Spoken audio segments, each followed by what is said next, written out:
Okay, so in the previous lesson, we had done an overview of the rigging system that you are going to be creating from scratch for the model that you had created by following along in volume 1 of this series. Now, you have two choices to follow along in the rigging lessons. You can use the character that you've already modeled following volume 1, or you can simply just download this same exact file as a starting point. So this is the last file that we had saved in volume 1 of this video series, which was lesson 17. So I'm going to show you how to download this file. Simply go to alienthink.com, click over here, add a / and just type in lesson017.zip. This is case sensitive, so make sure you type it exactly like this. Press the enter key. It'll ask you to save the file. Go ahead and click OK. Since we're on a Windows machine, it's going to put it in the downloads folder. I'm going to assume you know how to unzip a file. I'm just going to right click this. I'm going to use the 7-zip program. I'm just going to do extract. So it's going to extract it in its own folder. This is the file that we're going to start out with. Again, you can simply follow along with the character that you've already modeled. So go ahead and open this file if this is how you're doing it. I already have this file open. So what we're going to do is first save this file with a new naming convention, since we're now moving on into a new area. Go ahead and do File, Save As. So this is what we had done in volume 1 of this video series. I'm just going to put this in a new folder, and we're going to call this file Rigging Lesson 01. Go ahead and now save it. So now we're going to get this file ready for rigging. Go ahead and switch to Solid View. And now make sure that this is set on increment and you want to enable snapping. We're going to be placing the bones using the snapping feature in Blender.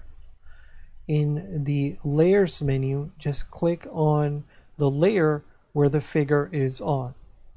Make sure that this is set on global and this over here is set on median point. Now right click to select your figure. I'm just going to do the middle mouse button and I'm going to press the 5 key to go into perspective. I'm going to assume that maybe this is how you have your character. So you want to press the 5 key to go into ortho view and then press the 1 key to go into your front view. Right click to select your figure and press the period key on your numpad to home in on it. This means that the figure is now in the center of the 3D view. I'm going to press the 1 key to go back to my front view. Now left click to move the 3D cursor, then do Shift C to place the 3D cursor right in the center of the grid. So if you do the middle mouse button to rotate, you can see that the 3D cursor is here. Press the 1 key to go back to your front view. Press the Control key and then the middle mouse button to home in on the figure. Now, what we're going to do is just do a little bit of cleanup over here. So having the figure selected, I want you to go into the outliner and open this up. The vertices that define this figure are kept in a data block. And this data block is going to be over here. You can also see the name of this data block by simply clicking over here. Yours might say something else.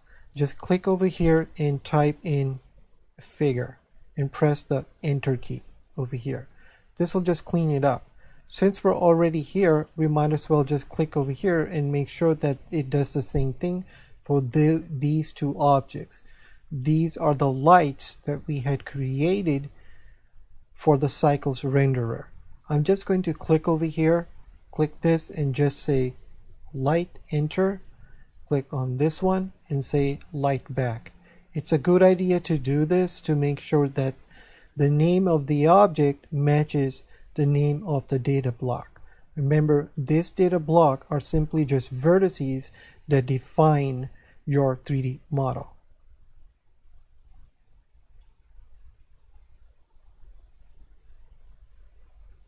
Okay, so now that's all done. I'm going to go ahead and now select the figure over here. Okay, and now let's go ahead and just save this file. Okay, so I will see you in the next lesson where we will start the rigging process. Thank you.